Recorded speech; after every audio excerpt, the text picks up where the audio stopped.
buenas noches a todos. Bien, les deseo un excelente día de San Valentín, el Día del Amor y el Día de la Amistad también. Esta noche tenemos la gran satisfacción de tener con nosotros a Andrés Capelletti Jauregui. Es presidente del colectivo Ciudadanos por la Democracia y también es presidente y fundador de la Asociación de Familiares Víctimas del Terrorismo AFAVIT. Bueno, Andrés, además de eso, es político y es empresario. Y bueno, el día de hoy nos va a contar las razones por las cuales creó el colectivo de Ciudadanos por la Democracia en el año 2020, si no me equivoco. Bienvenido, Andrés. Es un placer tenerte aquí. Hola, Rocío, ¿cómo estás? Un fuerte abrazo a todos los que nos están viendo alrededor del mundo a través de esta señal de onda digital. Claro que sí. Bienvenido, pues, y nosotros quisiéramos saber que nos cuentes la historia, ¿no? ¿Cómo fue que el año 2020 tú junto con, me imagino, con otros peruanos interesados en la defensa de la democracia, pues creaste, ¿no?, esta asociación? ¿Y con qué fines, con qué objetivos? Bueno, el colectivo Ciudadano por la Democracia se gesta un 12 de abril del año 2021.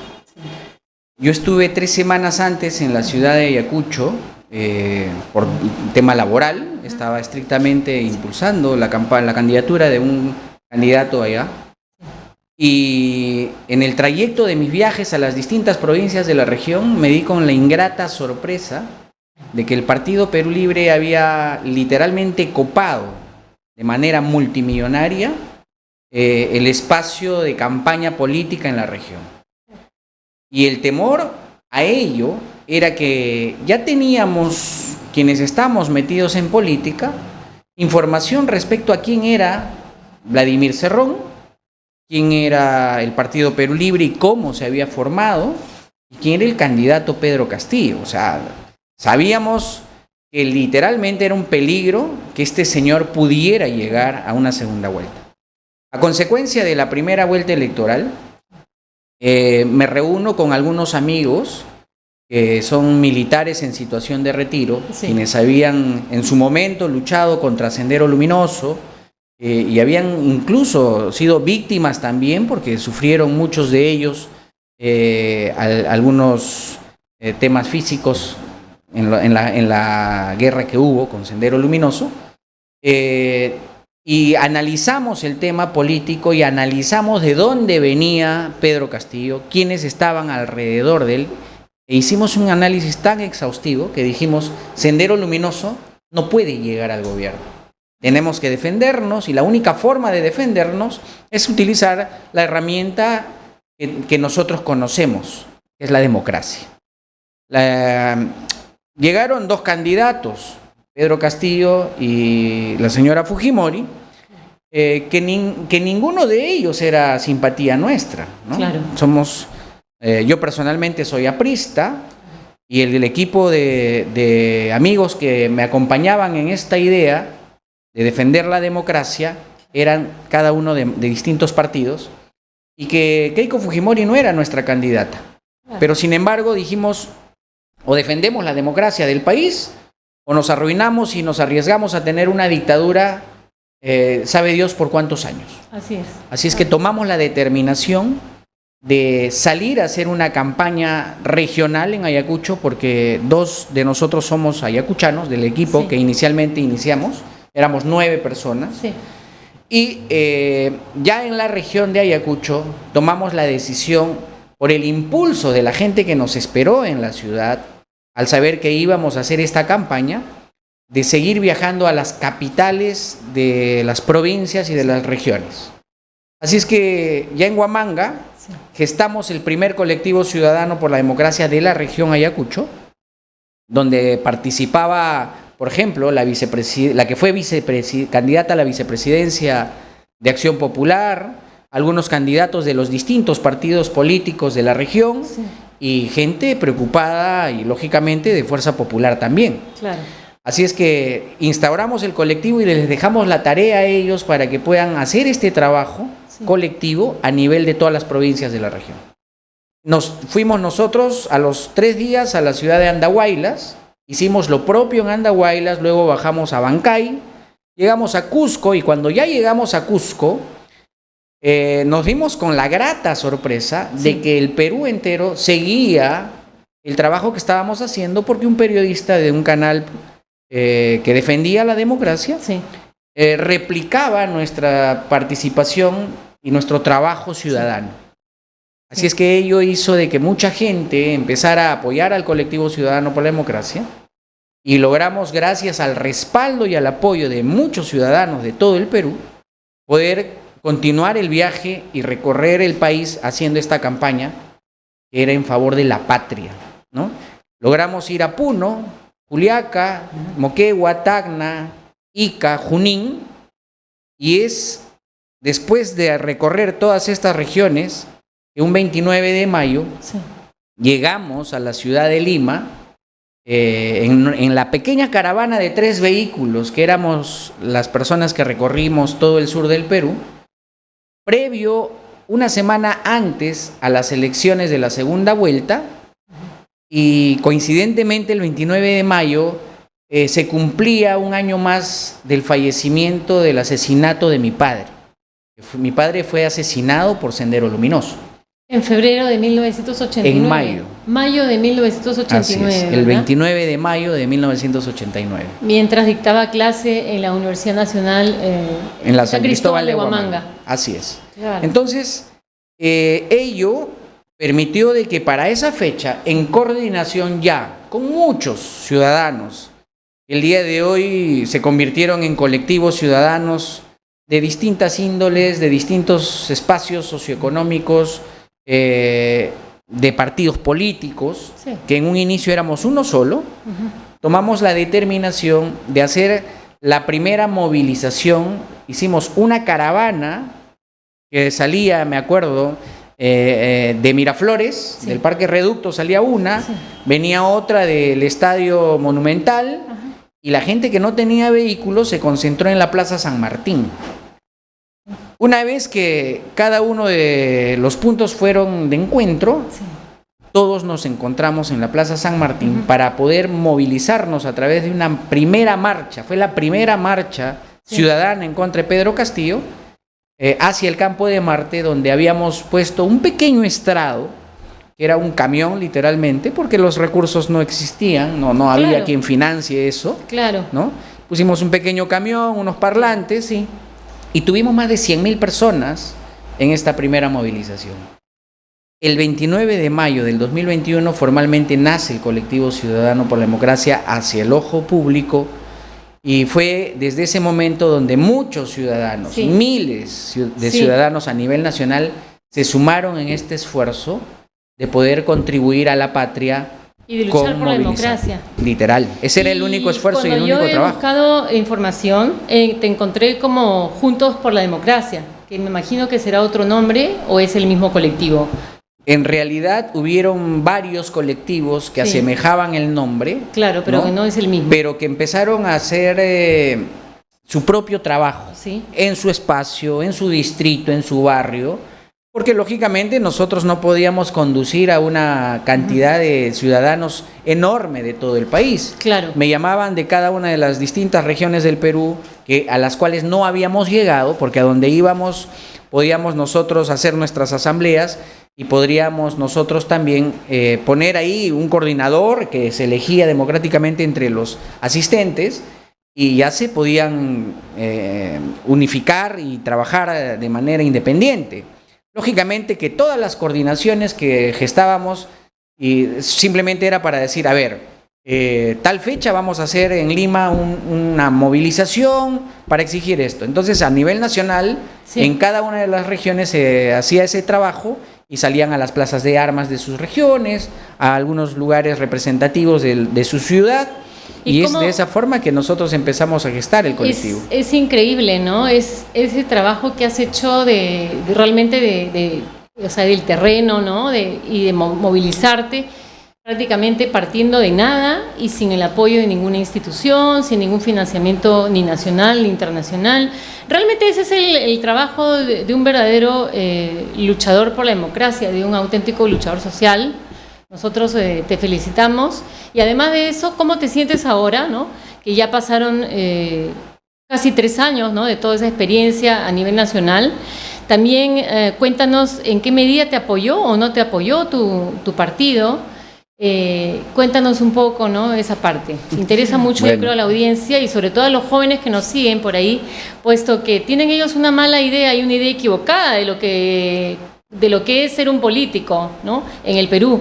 Y aquí tenemos el ejemplo de un político y se dan cuenta, es un trabajo que se hace por amor a la paz, por amor a la democracia, por amor a la patria, por amor al país, ¿no?, al Perú. Cuéntanos un poco de esa parte, ¿cómo te sientes ahora? Yo tengo que agradecerle muchísimo a los miles de ciudadanos que se volcaron levantando únicamente su bandera de paz y la bandera del Perú. Era gente que simplemente quería que el Perú no esté tomado por un dictador. Y como te comentaba, a consecuencia de que este periodista, Beto Ortiz, concretamente, sí. Fue el que replicó el trabajo que nosotros realizábamos y me invitó por primera vez a su programa. Fue quien nos dio el espacio para simplemente decirles algo muy sencillo a la ciudadanía. A ver, yo en carne propia sufrí la muerte de mi padre, claro, por manos de Sendero Luminoso. Caramba, cuando tenía 9 años. Que no es cualquier cosa, ¿no? Porque, lógico, entonces... Claro.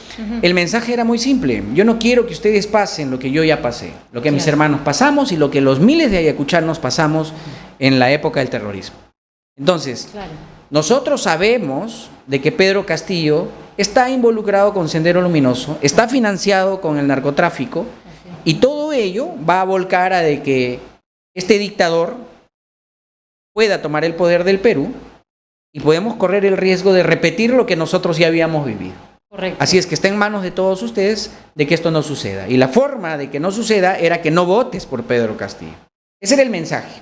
Y en el camino, lógicamente, la gente se fue sumando a este esfuerzo y logramos llegar a todo el Perú, al final de cuentas. Es admirable, realmente. Pero a tu pregunta, mira, económicamente nosotros hemos subsistido para gestar este trabajo ciudadano. Por 3 amigos, que por respeto no puedo decir su nombre, ¿no? Por 3 amigos, y por muchos ciudadanos que compraban una gorra, que compraban un polo que vendíamos, porque nosotros vendíamos merchandising, que compraban una rifa, hemos hecho varias de esas rifas donde sorteábamos bicicletas, merchandising, gente que nos decía, oye, yo puedo regalarles un cuadro que yo lo he pintado. Bienvenido el cuadro. Había otra gente que decía, oye, yo tengo una empresa donde vendo libros, les regalo unos libros para que los sorteen. Entonces, eso era lo que sorteábamos, porque era la dinámica que formalmente como asociación podíamos generar ingresos. Y con esos ingresos viajaba un pequeño equipo a nivel nacional, que éramos 4 personas las que recorríamos el Perú, y a donde llegábamos teníamos el recibimiento y el cariño de la gente, donde nos quedábamos a dormir en las casas de esa gente que ni siquiera conocíamos y nos abrían sus puertas. En algunas ocasiones nos pagaban el hotel, en otras ocasiones nos apoyaban con los pasajes, ¿no? Claro, de la manera que han hecho política. Pero era política ciudadana. Claro, de la manera que estrictamente. Que se ha hecho política, que hizo política la generación del centenario, ¿no? De hace... Mira, nosotros justamente... Estamos hablando de la generación de la vanguardia revolucionaria, ¿no? La generación del... De ahí la torre, del 20. Claro, ellos porque, hacían política así, de mira, esta manera. Cuando nosotros salíamos, justo yo a los ciudadanos que me acompañaban les decía, ustedes tienen que saber algo que es importante. Nosotros estamos haciendo la historia como la hizo Vallejo, como la hizo Aya La Torre, como la hizo Ramiro Prialé, como lo hicieron grandes hombres. Magda Portal. ¿no? Magda Portal, en fin. Una mujer. Porque en aquella época... Ante la dictadura de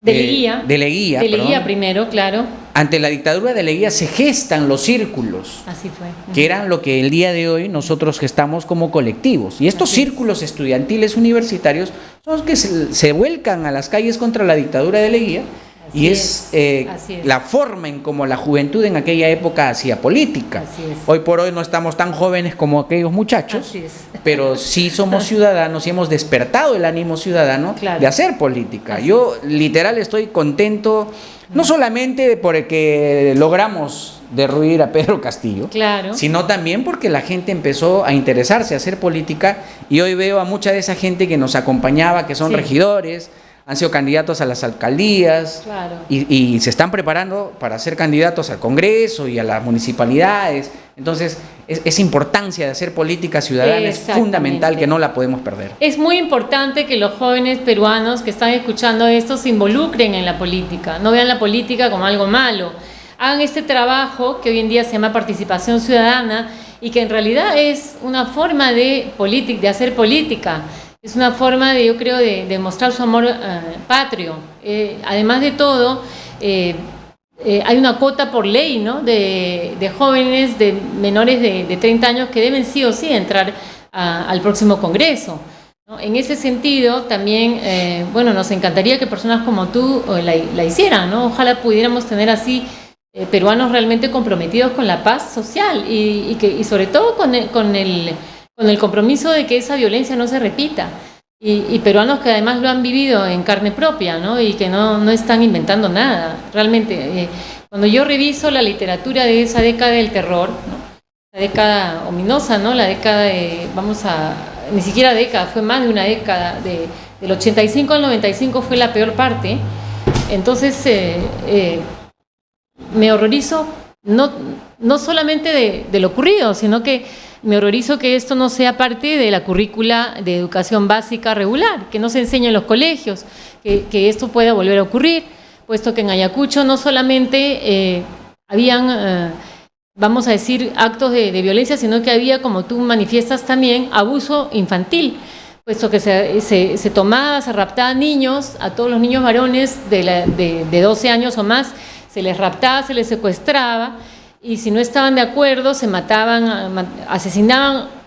Ellos obligaban a los niños a asesinar a sus padres, o sea, a sus propios familiares, si no estaban de acuerdo en que pasaran a formar parte del Ejército Popular. Y no hablemos, y esto es hablando de los niños, porque si vamos a pasar a hablar de las mujeres, de aquellas compañeras, ¿no?, de quienes se oponían, como por ejemplo los apristas de ese entonces, se oponían a esta guerra, entonces el castigo era que les cercenaban, les cortaban el vientre, no les importaba si estaban o no embarazadas, y luego colgaban sus cuerpos de los árboles. O sea, hemos visto cosas, pero tremendas, ¿no? ¿Qué puedes tú añadir a esas historias que no estoy inventando, ¿no?, que están registradas además en los libros? Mira, Rocío, lo que hemos pasado los ayacuchanos y los peruanos ha sido una época terrible. En principio, hacer saber de que del 100% de las víctimas que ha tenido el Perú, que se calculan han sido 70.000, a la fecha se calculan que todavía hay aproximadamente 20.000 desaparecidos y algunos juicios que todavía no tienen sentencia, como el caso Soras. Más o menos se calcula que el 70% de toda esa época de terror se gesta entre el año 80 y el año 85. Y eso hay que decirlo fuerte y claro, porque mucha gente que ignora lo acontecido en la época del terrorismo, le echan la culpa al gobierno de Alan García, al gobierno de Fujimori, donde la peor criminalidad de Sendero Luminoso se gesta en el gobierno de Belaúnde. Y no solamente el asesinato cruel que hizo Sendero Luminoso, sino también el abuso que causaron los militares en aquella época, y hay que decirlo. Yo lo digo porque hoy por hoy represento a la ciudadanía y a la Asociación de Familiares Víctimas del Terrorismo, donde no solamente existen ciudadanos que han perdido a sus familiares por ser víctimas del terrorismo, también ha habido parte de abuso militar. Miren, en el año 83 llega a Ayacucho un general, Clemente Noel. Este general era un sanguinario. Claro. Mi padre era juez en aquella época. Y fue a través de mi padre que por primera vez en la historia del Perú se demanda al Estado peruano y se denuncia a un general que asesinaba a diestra y siniestra a los ayacuchanos, creyendo que todos los ayacuchanos éramos terroristas, y se lo demanda ante los derechos humanos. Y ese fue un general que puso Belaúnde, pues durante el gobierno de Fernando Belaúnde. Exactamente. Claro, entonces, mucha gente especula de que la gran cantidad de muertos civiles por parte de las fuerzas militares han sido en el gobierno de Alan García. Eso es totalmente falso y eso está totalmente documentado y hay que hacerlo saber a la ciudadanía, porque no puede permitirse también que la gente pueda simplemente hablar por hablar y hay este dicho de que habla y habla que algo va a quedar, claro, ¿no? Entonces hay que hablar con fundamento.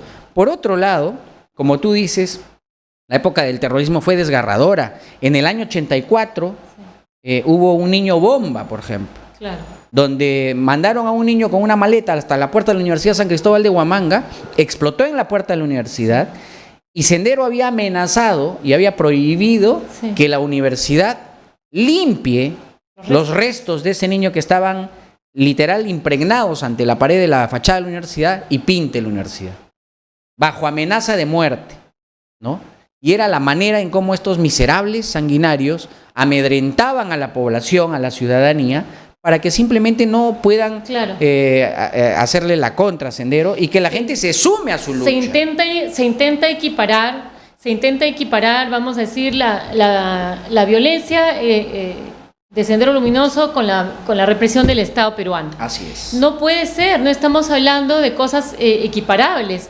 Había una violencia iniciada más bien por el Partido Comunista, por el Sendero Luminoso de José Carlos Mariátegui, ese es el nombre completo que tiene la agrupación, y el Estado peruano responde con una represión, bueno, pues desbocada en la época del gobierno de Fernando Belaúnde, que es del 80 al 85, y del 85 al 90, bajo el gobierno aprista de Alan García, se piensa en un comienzo que se podía llegar a una negociación con ellos y no se da el caso. No, porque en principio nunca jamás se trató de negociar con Sendero Luminoso. Nunca hubo un intento de negociación, ni en el gobierno de Belaúnde, ni en el gobierno de García, y mucho menos en el gobierno de Fujimori, que en 2 años, gracias a Dios, se capturó a Abimael Guzmán, pero a lo que me refiero, que debió de haber sido capturado en el año 90. Claro. Lo ayudaron a escapar, ¿quiénes? Todavía no se sabe. Claro, me refiero a que no había una política antiterrorista porque se pensaba que iba a haber una tregua o un acercamiento que nunca se dio, una conversación que nunca se dio. Lamentablemente nunca pasó ello porque no hubo se estaba... política antiterrorista. Lo que pasa es de que... Claro. A ver, lo que pasa es de que en el gobierno de García... y en todos los gobiernos se estaba luchando a ciegas porque no se sabía quién era terrorista. No, o sea, tú estabas sentado con un amigo y posiblemente él era terrorista. Pero no podemos negar que en los inicios del gobierno de Alan García se creyó que porque era un gobierno de izquierda ellos iban a calmar y iban a hacer una tregua, y fue todo lo contrario. Fue al revés, porque eran más encarnizados contra los apristas, contra los alcaldes y contra todas las autoridades apristas a nivel nacional. Mira, les voy a dar una estadística más o menos para que... Ya para terminar, ocurrió exactamente lo contrario de lo que ellos anticipaban, y por eso es que tuvieron que reaccionar de una manera rotunda.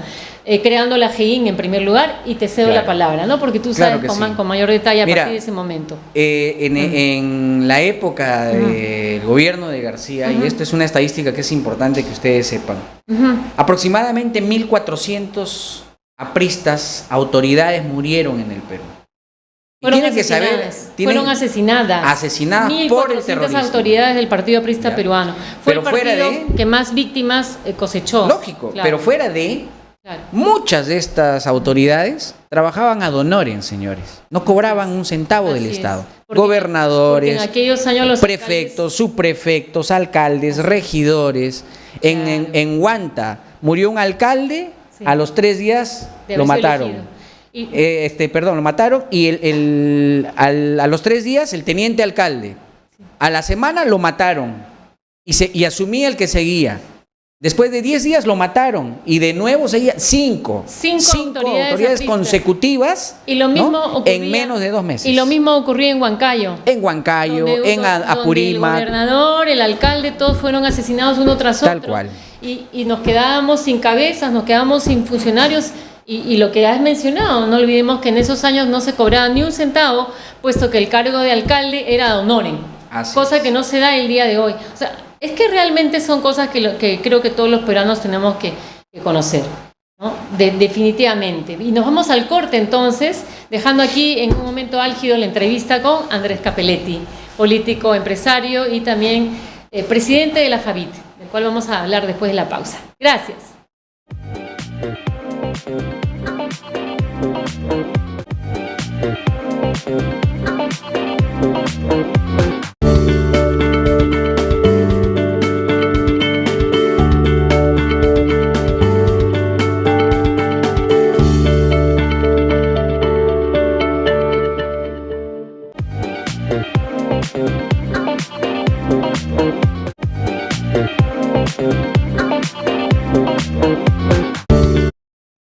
Bueno, retomamos entonces la interesantísima entrevista con Andrés Capelletti. Él es presidente también de la FAVIT, Asociación por las Familiares Víctimas del Terrorismo del Perú. Y habíamos dejado justamente la entrevista en la parte donde le íbamos a preguntar casualmente qué ha sido de todos los ronderos, de los comités de autodefensa civil, las DECAS, que a partir del año 90, si no me equivoco, Andrés, tuvieron un protagonismo, un rol heroico en la posibilidad de que el Estado peruano pudiera retomar las zonas de emergencia y pudiera retomar el gobierno, porque estábamos ya prácticamente estábamos en una guerra civil en la cual, más bien yo diría que era el no Estado era lo que había, era la anarquía prácticamente. Bueno, en este punto hay que hacer una aclaración que creo que la ciudadanía también tiene que saber. Claro. Mucha gente le atribuye al gobierno de Alberto Fujimori el hecho de haber armado a las rondas campesinas y que hayan ellos sido la defensa de los campesinos. Eso es totalmente falso.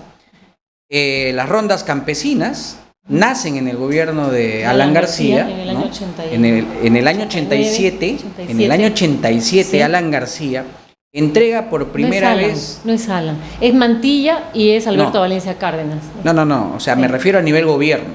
Lógicamente Mantilla era parte del gobierno de Alan García y Alberto Valencia. Claro.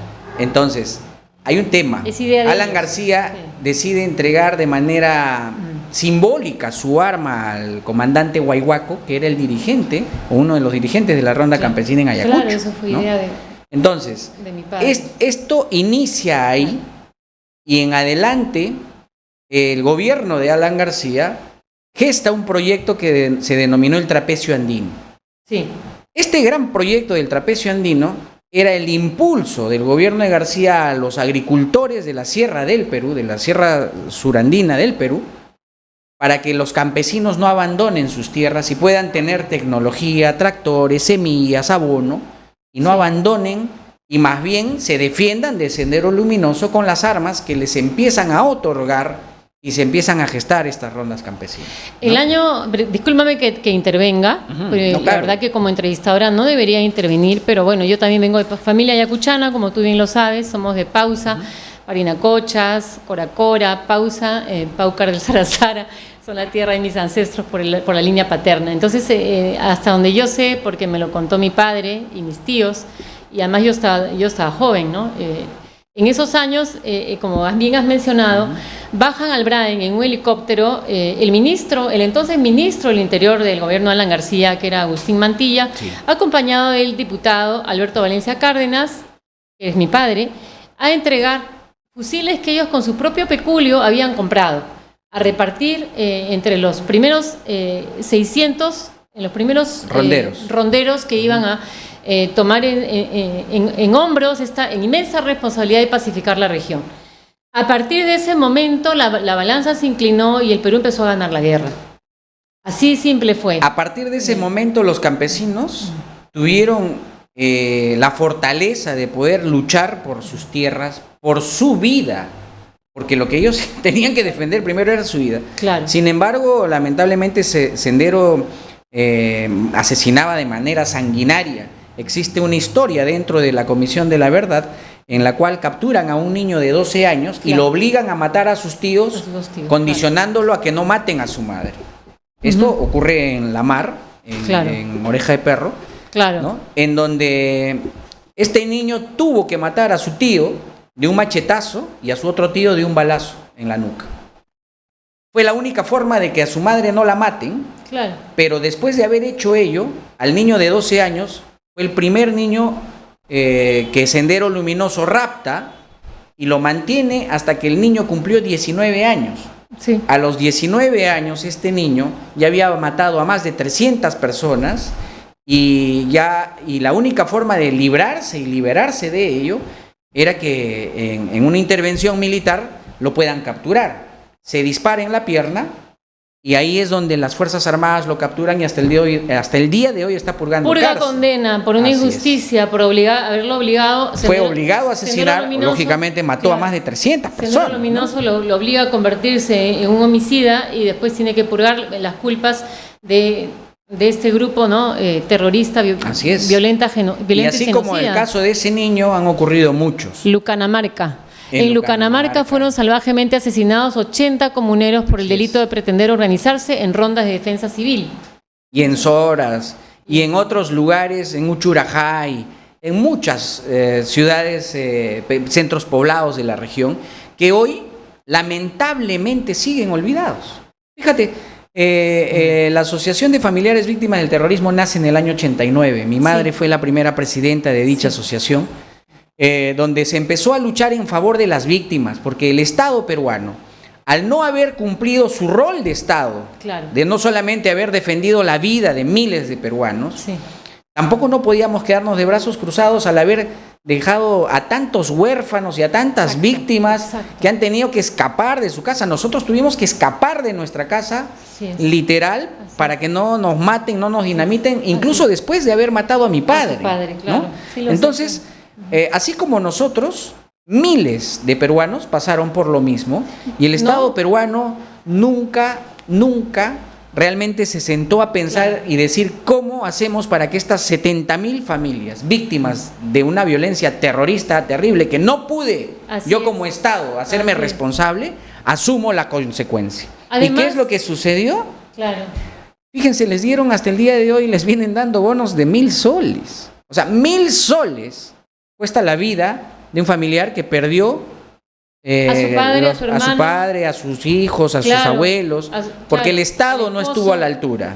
Entonces, hasta el día de hoy les ofrecen bonos de vivienda que nunca los pueden cobrar. Les ofrecen bonos, becas estudiantiles que nunca se las da al 100% porque tienen que competir literal con otras personas que no son víctimas del terrorismo. Y para colmo de males, el CEMAN, que es la organización y la institución del Ministerio de Justicia encargada de poder definir quién es víctima del terrorismo y quién no, tiene en sus mesas de trabajo a terroristas que han sido condenados, que han purgado cárcel y que han sido liberados en el año 2000, 2001. Y que ahora son autoridad. ¿No? Y que el día de hoy representan a asociaciones de más de 4,000 peruanos que han recibido terrenos, que hoy día exigen agua, luz, desagüe, becas, seguro integral de salud, bonos económicos y vivienda. O sea, con esa gente, este gobierno se sienta a negociar en una mesa de trabajo hace 6 años. Si ellos han infiltrado y están ahora de funcionarios, vamos a decir, obviamente van a favorecer a sus familias, que son familias de exterroristas, que son familias de senderistas. Perdón, ni siquiera son familias de senderistas, son senderistas. Porque quienes dirigen estas asociaciones... ¿Tú crees, Andrés, que Sendero Luminoso existe hasta el día de hoy? Por supuesto. Y está activo. Sendero Luminoso está más activo de lo que muchos creen. Sendero Luminoso está infiltrándose nuevamente, como lo hizo a partir del año 2000, en los partidos políticos que se están creando. 34 partidos políticos se están gestando para las próximas elecciones del 2026. Yo le pregunto, ¿qué tanto interés de los ciudadanos en gestar tantos partidos políticos? ¿No se dan cuenta, no la ven, que Sendero Luminoso está entrando como entró en los años 2000? ¿Ustedes sabían que Bermejo estaba infiltrado en el APRA? ¿Ustedes sabían que Pedro Castillo fue candidato de Alejandro Toledo? No. Vladimir Cerrón y demás estuvieron en todos estos partidos. El día de hoy van a hacer lo propio. ¿Por qué? Porque Movadef no se ha podido inscribir, CONARE no se ha podido inscribir. Entonces, ¿qué tienen que hacer? Entrar Para ellos la política no es un fin, la política es un medio. Así y es. no olvidemos que siguiendo a Marx, la violencia es partera de la historia. O sea, para ellos, o sea, realmente la democracia es una broma que vamos a decir, lo van a utilizar el sistema democrático tal como lo tenemos, pero no para que no obviamente hayan elecciones, sino para perennizarse en el poder una vez que lo conquisten. Es que tenemos que abrir los ojos y tenemos que estar preparados, que eso es lo que es, no nos engañemos. A ver, pero no solamente eso, Rocío. La ciudadanía tiene que entender algo, fíjense. Desde Mao, que fue el gran maestro de Abimael. Claro. ¿No? Y Abimael, ya preso, ¿qué es lo que empezó a deducir? Sí. Que ellos ya no van a llegar al poder por las armas, porque se han dado cuenta que ese no era el camino. No sé si lo dijo por arrepentimiento o por fracaso. Yo creo que por fracaso, ¿no? Por fracaso, pero porque no es popular. Exacto. Claro, entonces, quieren algo que sea más popular. Claro. Empezó a idear desde la cárcel que la única forma de llegar al poder es destruir el Estado. Sin las armas. ¿Cómo destruyes al Estado? Primero hay que destruir a los partidos políticos. Claro. Luego hay que destruir a los líderes políticos. Claro. Posteriormente hay que destruir las instituciones del Estado. Es decir, hay que tomar el poder del Jurado Nacional de Elecciones, de la OMPE, de la RENIEC. De todos los ministerios. Pero fundamentalmente hay que tomar el poder del Ministerio Público. ¿No es cierto?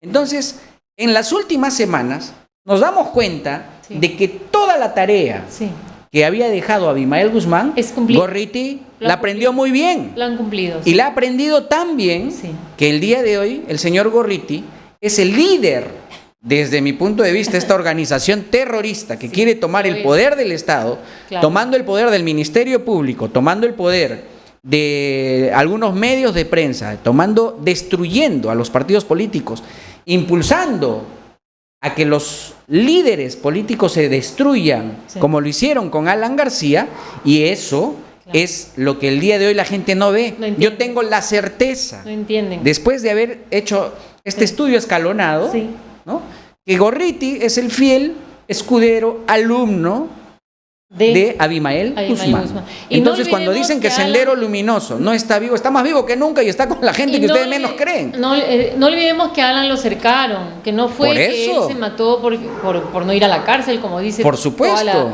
Como dice la mitad de los peruanos. No es que se mató para no ir a la cárcel, porque dicen incluso que era cobarde. No, al revés. Lo cercaron psicológicamente para que no le quedara opción, puesto que él sabía que si caía en manos de sus captores, lo iban a matar o lo iban a torturar. Mira, más que matarlo o torturarlo, lo cercaron. Lo que iban a hacer con Alan García era tratar de hacer una fiesta de ello. Y Alan eso jamás lo iba a permitir.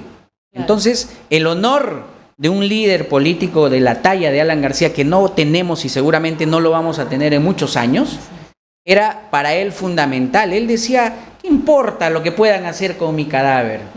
Lo que importa es que jamás van a encontrar en ese hombre culpa alguna de todas las acusaciones que estos miserables asesinos lo han culpado hasta el día de hoy. Más de 30 años perseguido judicialmente y nunca han encontrado un solo caso. Hasta en su muerte él da un mensaje político. Por supuesto. Porque Alan era político, bueno, hasta su último gesto fue un acto político. Allá quienes no lo quieran ver y no lo quieran interpretar como el mensaje que él quiso dar, ¿no? Tal cual. Así que yo te iba a preguntar justo acerca de la parte psicológica, ¿no? Que es la parte espiritual de todas estas víctimas de Sendero. Hay un estrés postraumático, ¿no?, en muchos de estos peruanos que ahora tienen 40 años. Y que, bueno, no se piensa el silencio, incluyendo a tu familia también. Tuvieron que guardar silencio durante ¿cuántos años? Hasta recién hablar el día que hablaron delante de la Comisión por la Verdad y la Reconciliación, ¿no?, en público. Pero todos esos años de guardar silencio, de no hablar del tema, de no tocar el tema, por temor, para proteger a la propia familia, ¿no? O sea, el estrés postraumático no es algo que se vaya de un día para otro, es algo que marca. Mira, esto te marca para toda la vida, claro, y seguramente por eso estoy aquí. Pero hay algo fundamental, mucha gente hasta el día de hoy ha quedado muy enferma. Yo conozco a cientos de víctimas del terrorismo en distintas regiones, tengo la gracia de Dios de conocer casi los 120 distritos que tiene mi región Ayacucho. Y a donde he viajado siempre he encontrado gente que ha sido víctima del terrorismo de manera directa o indirecta. Pero quiero ir estrictamente a mi experiencia. A raíz y a consecuencia de la muerte de mi padre, tuvimos que venir a Lima. Y a los pocos meses de su muerte, mi mamá decide, junto con otras viudas, crear esta asociación justamente que es el AFAVID, que el día de hoy tengo el honor de representar. Y es desde el AFAVID en donde empezamos a hacer la voz disonante de estas viudas que en su momento eran muy jóvenes, mujeres de 30, 40 años, que quedaron viudas con de 1 a 5, 6 hijos, ¿no? Entonces, que se quedaron en el aire, porque muchas de ellas vivían del trabajo del esposo, claro, ¿no? Y no trabajaban. Se destruyeron la vida, muchas de ellas, que tuvieron que empezar de cero y supieron salir adelante. Así es que, gracias a Dios, nosotros nunca nos quedamos callados, y ese ejemplo que tuvimos de mi madre, porque yo tenía 9 años cuando mi mamá asume esta responsabilidad, ante cualquier adversidad daba el pecho. Y ante ello, a nosotros nos puso a disposición de nuestro partido, del partido de Aya La Torre, que este año cumplimos 100 años, y tengo el orgullo de ser parte en donde mi madre, de manera emotiva, en un meeting que hubo al interior del partido, nos entrega de manera simbólica ante el presidente Alan García y le dice: aquí están mis hijos, y serán ellos los que continúen el trabajo que su padre no pudo concluir.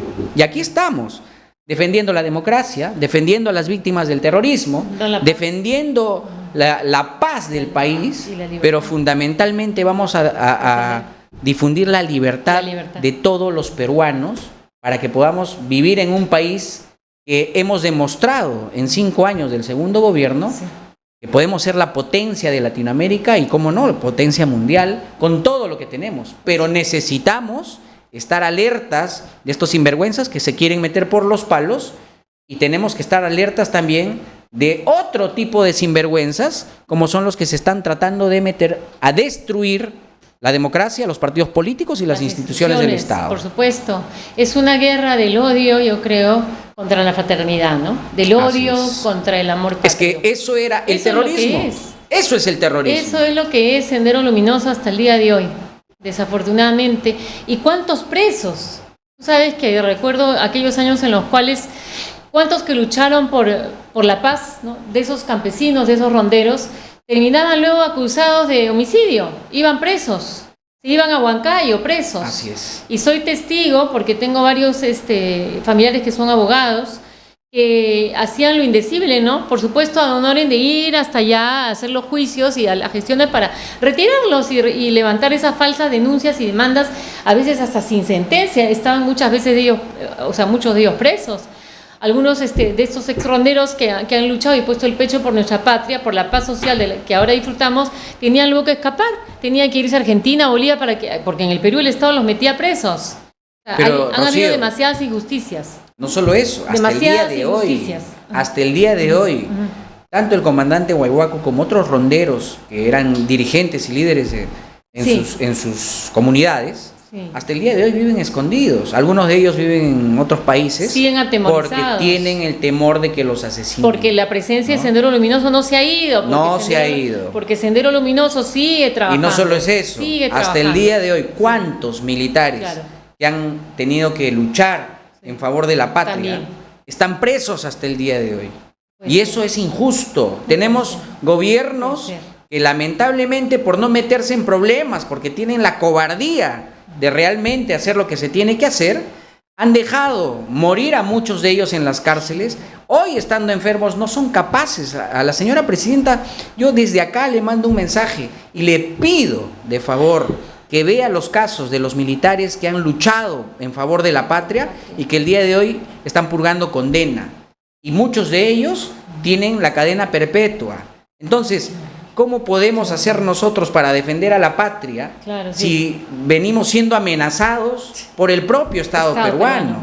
Entonces, yo personalmente 7 denuncias he tenido a lo largo de la lucha contra Pedro Castillo, donde todas estas denuncias me llegaban del Ministerio Público de Loroya. Era una cosa de locos. ¿Qué cosa? ¿Y ¿no? de qué te denunciaban, por favor? Me denunciaban por el hecho de que supuestamente estaba tratando de hacer un levantamiento, un golpe de Estado contra Pedro Castillo. Me denunciaban porque me advertían a través de unos documentos que me enviaban que no organice las movilizaciones porque si pasaban me amedrentaban. Claro. Lógicamente yo me reía en sus documentos. Y me reí en toda esta pantomima que trataba de hacer un gobierno que no existía gobierno, simplemente unas artes ladrones que se habían metido a robar al Estado peruano, que gracias a Dios el día de hoy nos hemos librado de ellos, pero espero que los peruanos hayan aprendido la lección.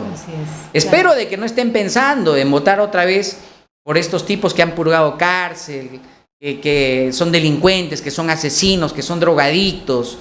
No podemos, hermanos del Perú, darle la buena pro a estos miserables y a estos partidos políticos que solamente han entrado a robar. Fíjense ustedes, muchos ciudadanos que siempre han despotricado de los partidos tradicionales, que errores han cometido y muchos, claro, incluido el nuestro, ¿no? Por supuesto, claro. Pero estos partidos, desde el año 2000 para adelante, todos los partidos políticos, sin excepción, han terminado mal.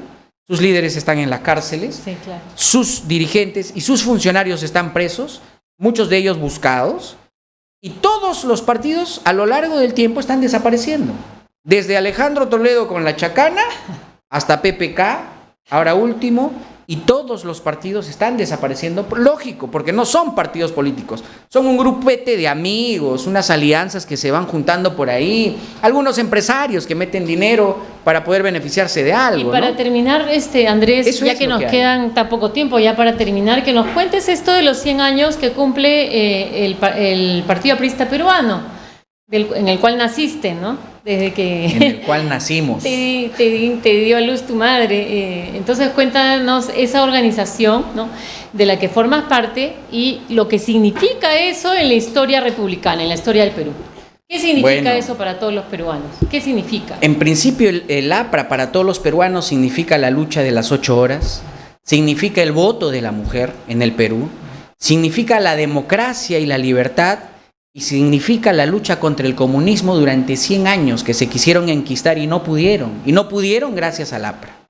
Pero también significa el crecimiento económico en el Perú, claro, las miles de obras que hizo el gobierno aprista. Ustedes van por Javier Prado y encuentran como 10 obras juntas: Hospital del Niño, Biblioteca Nacional, Museo de la Nación, Banco de la Nación, Ministerio de Educación, Estadio Nacional, el megapuerto del Callao, la Panamericana Sur hasta Chincha, tantas obras. Eso fue el APRA para el Perú, y a lo largo de estos 100 años, a través de la defensa de la democracia, vamos a continuar con ese esfuerzo, con ese trabajo de poder llegar a la ciudadanía y trabajar por quienes más nos necesitan.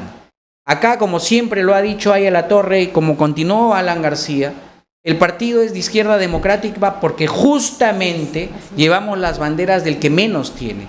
No quitarle al que más tiene para poder darle al que no tiene. Al contrario, gestar riqueza para que con la plusvalía podamos generar calma, tranquilidad, crecimiento para los que no tienen. Y el APRA va a perdurar por 100 años más, espero yo. Por lo pronto yo tengo 3 hijas que van a seguir el cimiento de La Torre, y espero que los hijos de mis hijas puedan continuar este hermoso trabajo que nos ha heredado el gran Aya La Torre, el hombre del siglo. Y no solo eso, sino que también tenemos que defender las libertades y la democracia de nuestro país, que hemos estado a punto de perderla en los últimos años, y que hemos sido los apristas, que hemos salido a batallar con amigos independientes, con ciudadanos de buena voluntad, que nos han ayudado a empujar, gracias a Dios, esta lucha, que ha presionado tanto como para haber hecho cambiar a más de 100 ministros en apenas año y medio de gobierno de Pedro Castillo. Y al final la presión ha sido tanta que el propio hombre se disparó a los pies y ya no podía más. La corrupción lo estaba ahorcando, claro, y la mala gestión también. Así es que eso es lo que el APRA significa para el Perú. Trabajo, obras, pensar en los que menos tienen y pensar en el futuro de nuestro país con democracia, con libertad, pero fundamentalmente con honestidad. Y esta generación a la cual yo represento, somos los que estamos dispuestos a seguir comiéndonos el pleito por el Perú, pero fundamentalmente para sacar adelante a tanta gente que todavía está sumida en la pobreza, 30% de pobreza en el Perú, que ya se había bajado a 22%, pero en los últimos años nuevamente hemos tenido que subir y vamos a luchar contra ello. Y desde esta tribuna, desde este espacio que me has invitado el día de hoy, Rocío, quiero yo agradecer a los miles de peruanos que siempre se han sumado a estas luchas, a los compañeros, abrazarlos fraternalmente en nuestro mes de la fraternidad, en nuestro centenario. Y quiero aprovechar para invitarlos este viernes, porque las luchas ciudadanas no terminan. Este viernes a las 3 de la tarde estamos convocando todos los colectivos ciudadanos una marcha ante la Junta Nacional de Justicia para exigir de manera inmediata que expulse a estos fiscaluchos que se han metido, que son socios de terroristas, defensores de empresarios corruptos, y que aceleren estos procesos. Así es que todos están convocados este viernes a las 3 de la tarde en la puerta de la Junta Nacional de Justicia. El nombre de tu colectivo es... El Colectivo Ciudadano por la Democracia, el primer colectivo ciudadano formado en el Perú para poder luchar en favor justamente de la democracia y contra la corrupción. Bueno, Ayacucho siempre ha dado que hablar en la historia del Perú, ¿no? Tenemos a Andrés Avelino Cáceres, tenemos muchos ejemplos de o sea, el carácter aguerrido, el carácter, vamos a decir, decisivo y valiente del ayacuchano. Muchas gracias a este ayacuchano valiente, además limeño también, porque vive acá hace más de 40 años, Andrés Capelletti. Ha sido un placer tenerte aquí con nosotros y te deseamos lo mejor en lo que siga del colectivo Peruanos por la Democracia y el AFAVIT. Gracias por seguirnos, nos vemos el próximo miércoles. Feliz día de San Valentín. Gracias. Gracias.